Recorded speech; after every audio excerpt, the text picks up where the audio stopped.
ऋग्वेदोक्त देवी सुक्तम।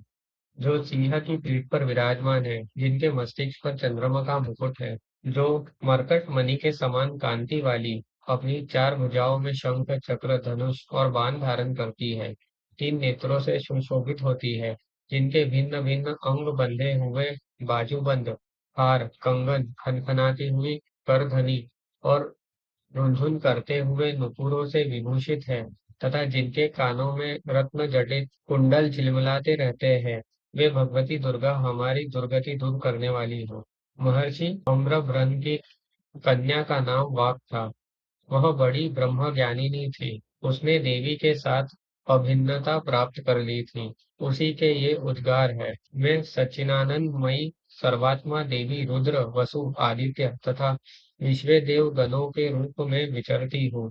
मैं ही मित्र और वरुण दोनों को, इंद्र और अग्नि को तथा दोनों अश्विनी कुमार को धारण करती हूँ।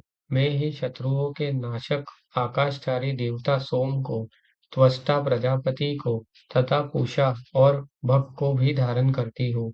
जो भविष्य से संपन्न हो, देवताओं को उत्तम भविष्य की प्राप्ति कराता है तथा उन्हें सोमरस के द्वारा तृप्त करता है, उस यजमान के लिए मैं ही उत्तम यज्ञ का फल और धन प्रदान करती हूँ। मैं संपूर्ण जगत की अधीश्वरी, अपने उपासकों को धन की प्राप्ति कराने वाली, साक्षात्कार करने योग्य, पर ब्रह्म को अपने से अभिन्न रूप में जानने वाली तथा पूजनीय देवताओं में प्रधान हूँ। मैं प्रपंच रूप से अनेक भावों में स्थित हूँ। संपूर्ण भूतों में मेरा प्रवेश है। अनेक स्थानों में रहने वाले देवता जहाँ कहीं जो कुछ भी करते हैं, वह सब मेरे लिए करते हैं। जो अन्न खाता है, वह मेरी शक्ति से ही खाता है, क्योंकि मैं ही भोक्ती शक्ति हूँ।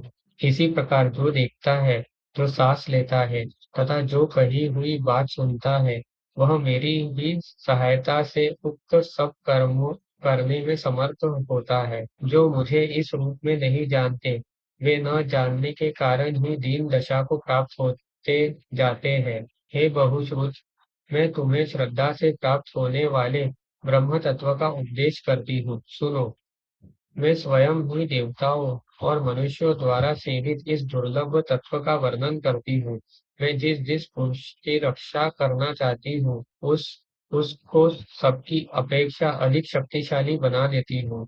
उसी को सृष्टिकर्ता ब्रह्मा, परोक्ष ज्ञान संपन्न ऋषि तथा उत्तम मेधा शक्ति से युक्त बनाती हूँ। मैं ही ब्रह्मद्वेषी हिंसक असुरों का वध करने के लिए रुद्र के धनुष को चढ़ाती हूँ।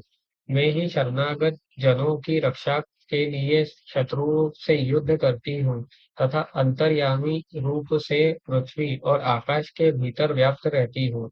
मैं ही इस जगत के पिता स्वरूप आकाश को सर्वाधिष्ठान स्वरूप परमात्मा के ऊपर उत्पन्न करती हूँ। समुद्र, संपूर्ण भूतों के उत्पत्ति स्थान परमात्मा में तथा जल, बुद्धि की व्यापक वृत्तियों में मेरे कारण स्वरूप चैतन्य ब्रह्मा की स्थिति है।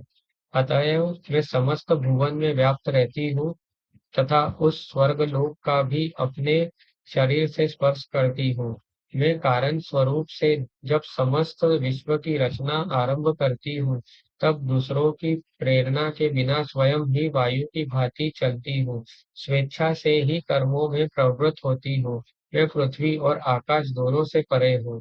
अपनी महिमा से ही मैं ऐसी हुई हूँ।